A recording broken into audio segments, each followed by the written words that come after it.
एक छोटे से गांव में रमेश नाम का एक गरीब लड़का रहता था।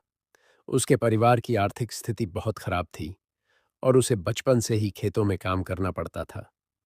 पढ़ाई के लिए उसके पास ज्यादा समय नहीं होता था, लेकिन उसकी आंखों में बड़े सपने पलते थे। गांव में एक छोटी सी पुरानी लाइब्रेरी थी, जहां रमेश कभी-कभी छिपकर जाया करता था।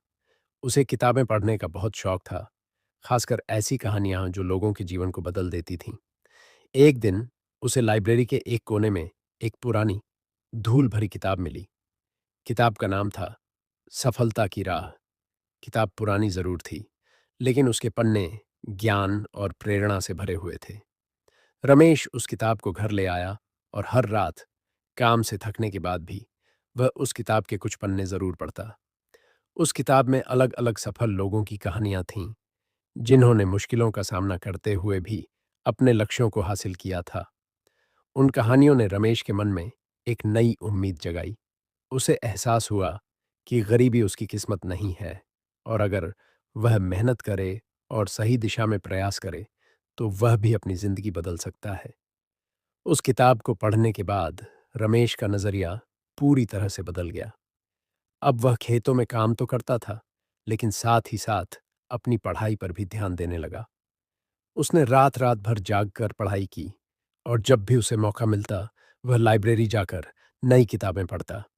धीरे धीरे रमेश के ज्ञान और आत्मविश्वास में वृद्धि होने लगी। उसने गांव के छोटे बच्चों को पढ़ाना शुरू कर दिया, और उसकी पहचान एक मेहनती और ज्ञानी लड़के के रूप में होने लगी। कुछ सालों बाद गांव में एक सरकारी नौकरी निकली। रमेश ने भी उस नौकरी के लिए आवेदन किया, और अपनी मेहनत और ज्ञान के बल पर उसने वह नौकरी हासिल कर ली। यह उसके और उसके परिवार के लिए एक बहुत बड़ी सफलता थी। उस दिन रमेश ने उस पुरानी किताब को निकाला और उसे चूमा। वह समझ गया था कि एक छोटी सी किताब भी किसी के जीवन को पूरी तरह से बदल सकती है, अगर उस किताब के ज्ञान को सही तरीके से अपनाया जाए। सफलता की राह सिर्फ एक किताब नहीं थी, वह रमेश के लिए एक मार्गदर्शक और प्रेरणा का स्रोत थी, जिसने उसकी गरीबी से भरी जिंदगी को एक सफल और सम्मानजनक जीवन में बदल दिया।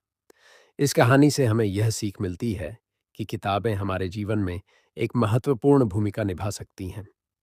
वे हमें नई दिशा दिखा सकती हैं, प्रेरित कर सकती हैं, और हमारी सोच को बदलकर हमारे जीवन को बेहतर बना सकती हैं। इसीलिए हमें हमेशा किताबों के महत्व को समझना चाहिए और उन्हें अपने जीवन का हिस्सा बनाना चाहिए।